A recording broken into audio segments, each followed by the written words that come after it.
আসসালামু আলাইকুম সবাইকে, কেমন আছেন সবাই? আশা করি অনেক ভালো। আমার জন্য দোয়া করবেন যাতে আমি ভালো থাকতে পারি। এখন একটু কথা জড়া জড়া আছে, ট্রাই করছি ঠিক কর। দোয়া করবেন আমার জন্য।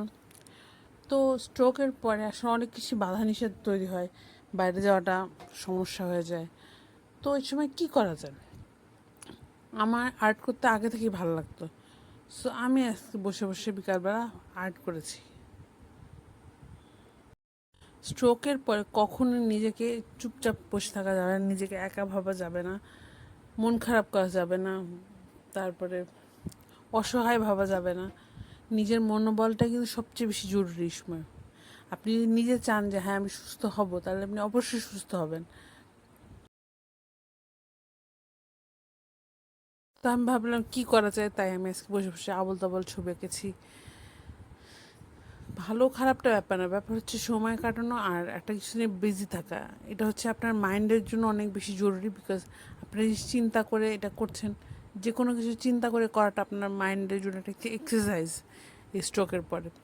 সো আপনার যেটা পছন্দ, যেটা করতে ভালো লাগে, যেমন বই পড়া, তারপরে যেমন আমাকে বলছে প্রচুর কথা বলতে।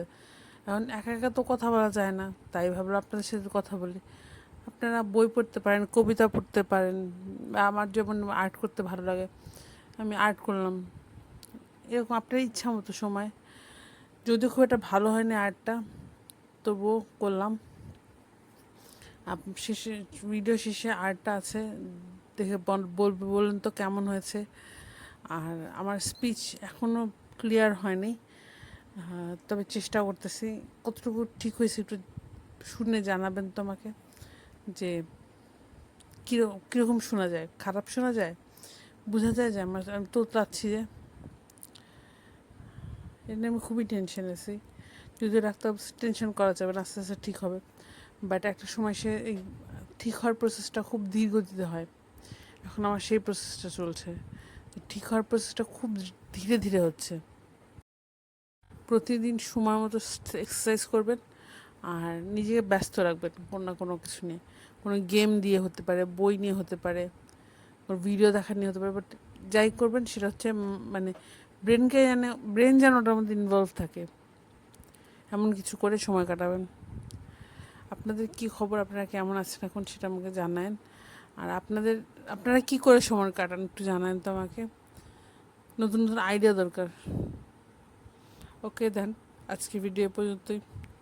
আর কী বলবো বুঝতেছি না, এই জন্যে আবার সামনে ভিডিওতে দেখা হবে। আপনারা কমেন্ট করবেন, লাইক দিয়ে কমেন্ট করে আমাদের সাথে থাকবেন। আর প্লিজ কমেন্টে বলে যে কী কী করা যায়, নতুন নতুন আইডিয়া দেন আমাকে। সময় তো কাটতে চায় না। ঠিক আছে, তাহলে আজকে এই পর্যন্তই। আবার দেখা হবে নেক্সট ভিডিওতে। ততদিন পর্যন্ত আল্লাহ হাফেজ, সবাই ভালো থাকবেন। আপনি কীভাবে ভালো আছেন সেটা আমাকে জানাবেন। সবাই মিলে আমরা ভালো থাকবো ইনশাল্লাহ। তো আল্লাহ হাফেজ, লাইক শেয়ার সাবস্ক্রাইব করে আমাদের সাথে থাকবেন ইনশাল্লাহ।